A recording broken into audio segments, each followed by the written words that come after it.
Hello, good evening to you and you and you. Hope everybody's doing really good. It's been a while since I've been on. Just, I guess, doing whatever I gotta do, right? Doing something different. Well, anyway, I had an idea. I actually thought about it a couple. Hello to all of you who are here. I love when you guys join me. Hope everybody's doing well. I had an idea like a week ago or something, a few times about this little book that I was reading, and I'm going to tell the little story really quick, so those of you who are popping on kind of know where I'm going with this. So, I was taking care of an elderly woman years ago, and this is when I dealt with some anxiety. And that would keep me from, say, doing something that I wanted to do by myself. Like, for instance, when I saw this estate sale when I was driving down the street. And I wanted to stop. But I wouldn't because for some reason I was uncomfortable. And I drove past it like 3 times. And then finally, this different days. And then I think like the 3rd day or something, I stopped after I'd passed it, and I said, why won't I go up the driveway? Why am I not stopping? So I sat in my car to try to figure out why I wasn't stopping, and I realized that my answer was because I'm uncomfortable. What was I uncomfortable with? I was uncomfortable with walking up the driveway and not knowing anybody and walking up the strange driveway and, I don't know, people looking at me or something like that. I was just dealing with some anxiety, and this was like 5 years ago or something.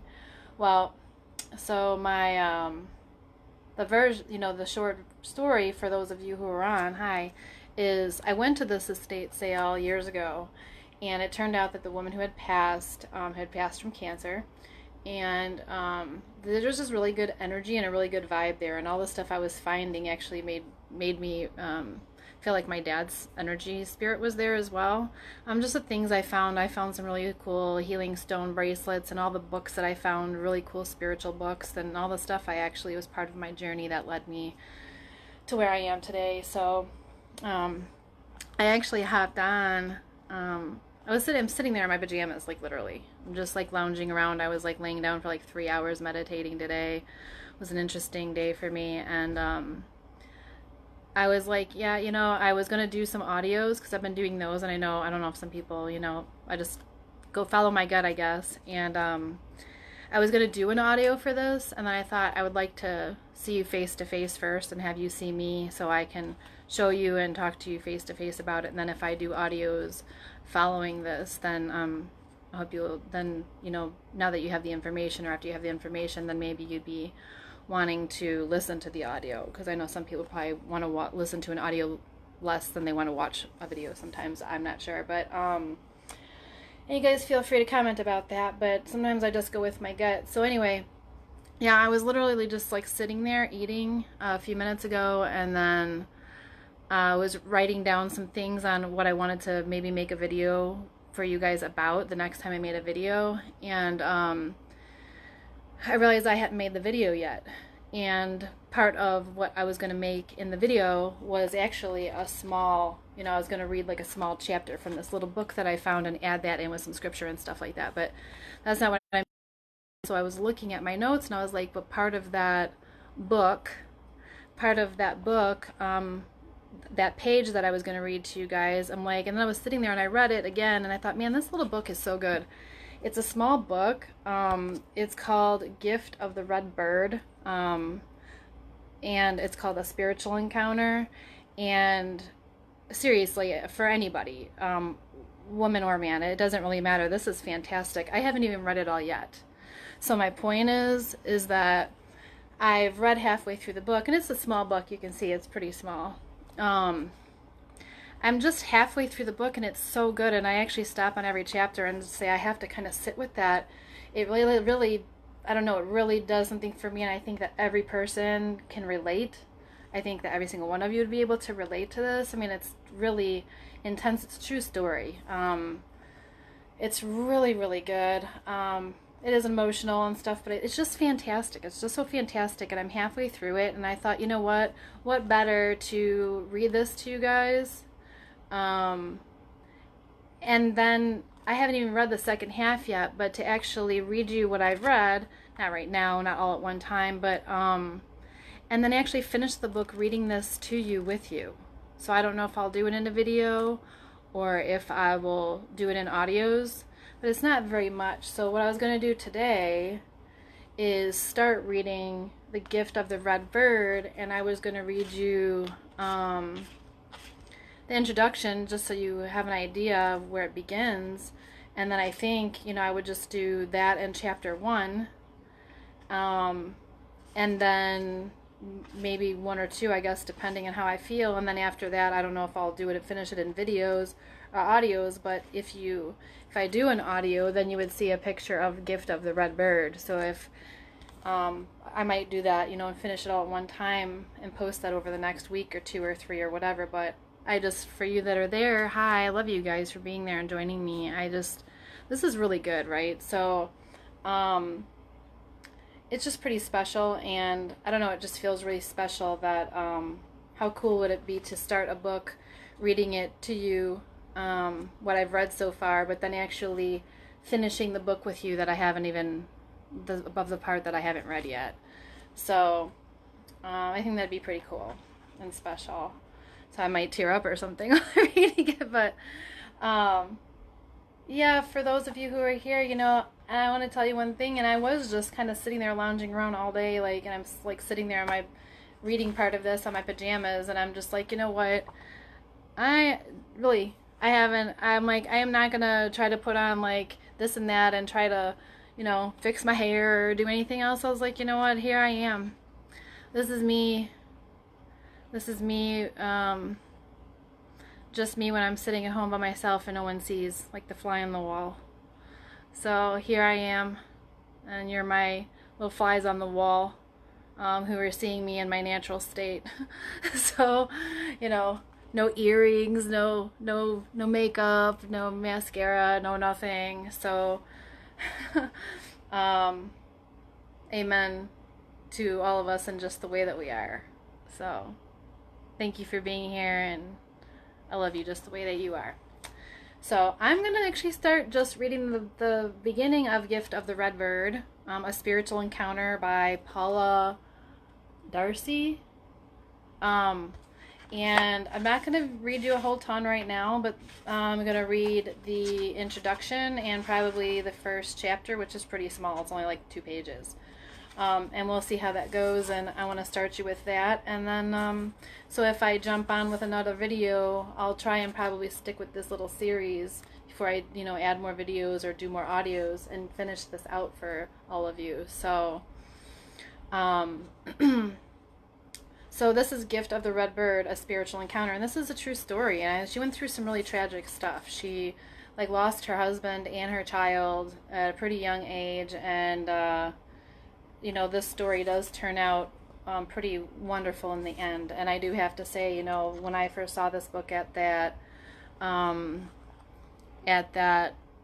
estate sale that I found it at, and I saw this, you know, the cardinals are a very strong spiritual,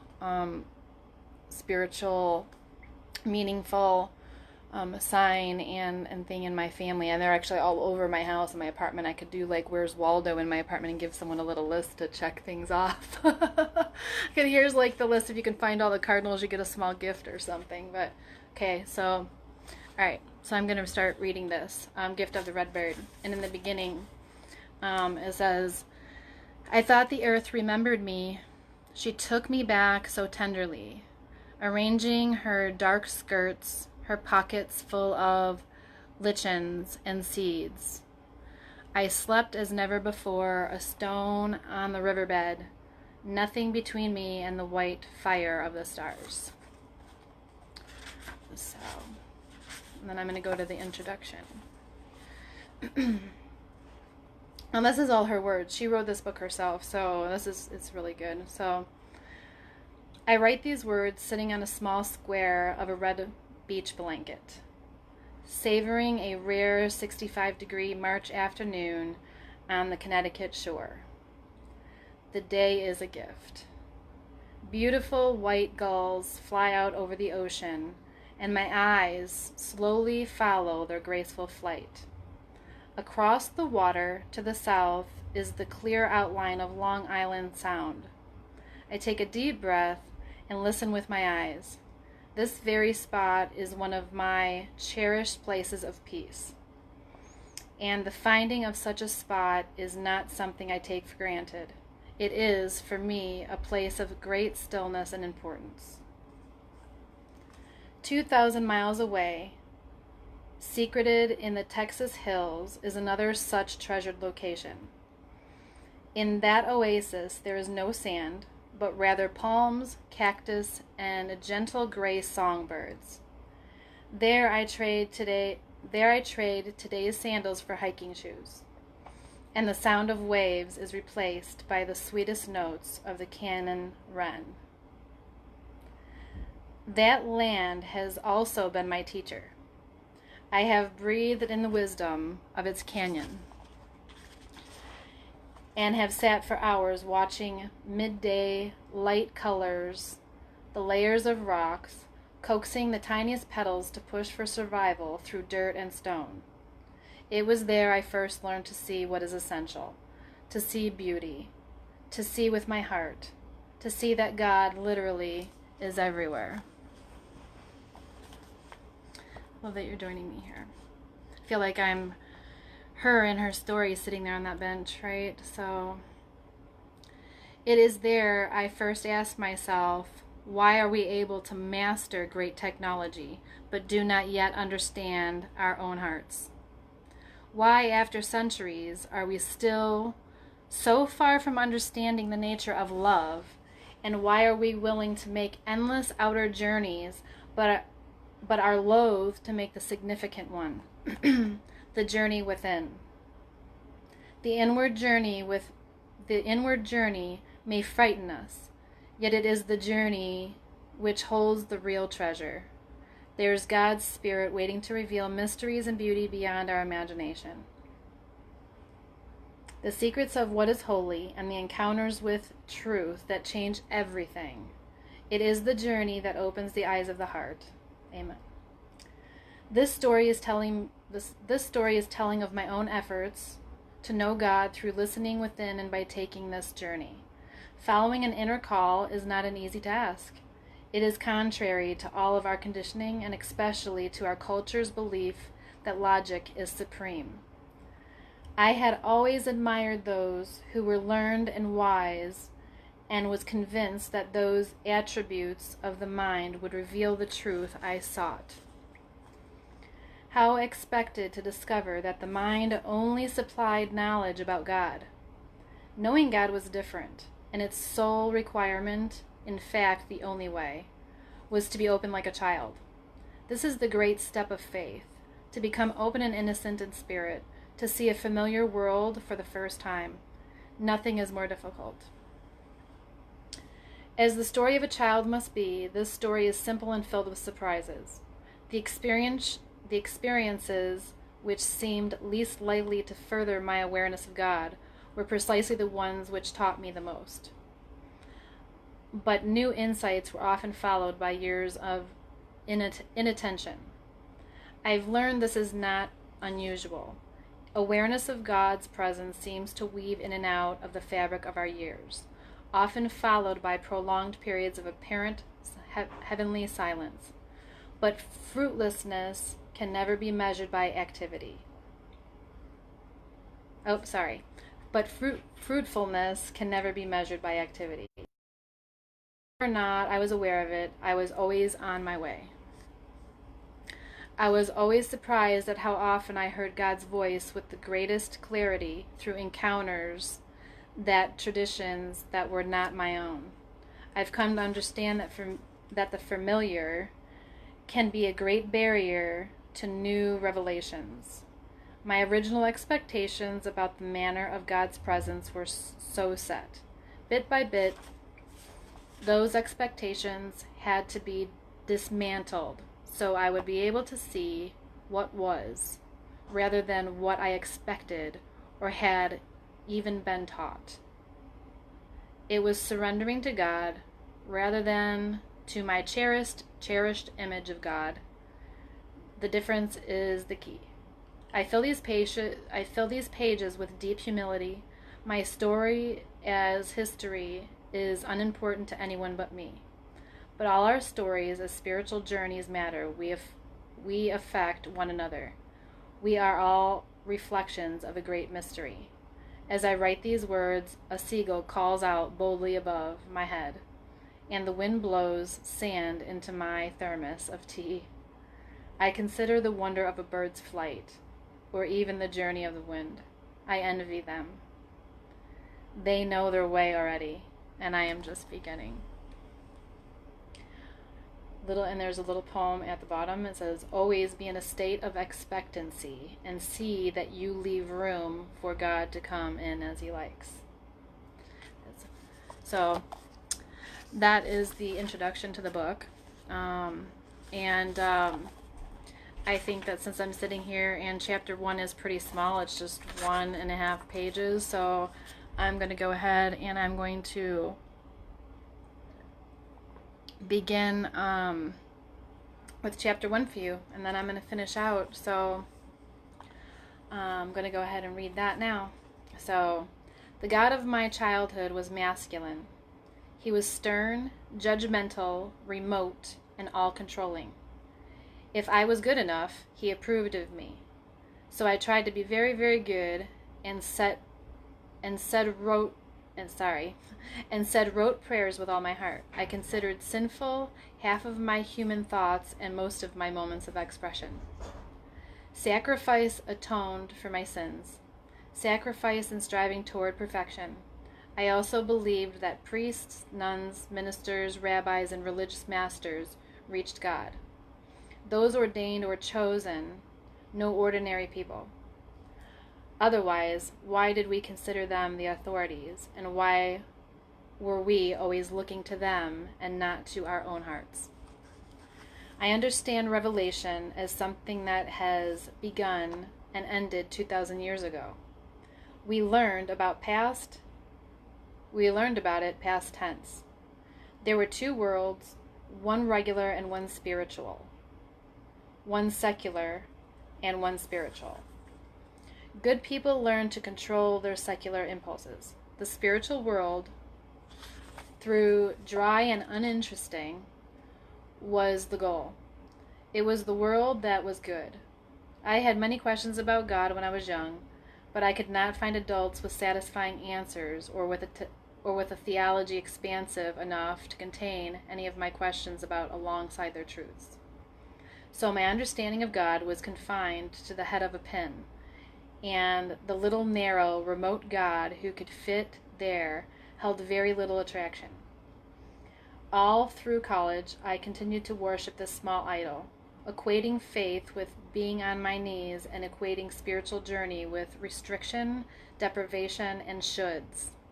Unconsciously, religion and guilt became linked in my psyche. Who could love a faith so burdensome? So at age 22, without much forethought, I simply walked away from the whole dreary package. Enough perfection, enough sacrifice, enough being good. If the message was that miserable, I could find another avenue to express my joy. It was an abrupt choice. It happened in a moment. I turned my back on everything I had learned before and felt a taste of what I call freedom. I stopped going to church and stopped having religious thoughts. I simply began to fully experience my life. I read once that the soul is not discovered in the heavens but on earth. Some inner instinct of mine must have known that. At the time I was only aware of a desire to discover and be who I was. In theology terms, I suppose I was finally risking incarnation. My incarnation.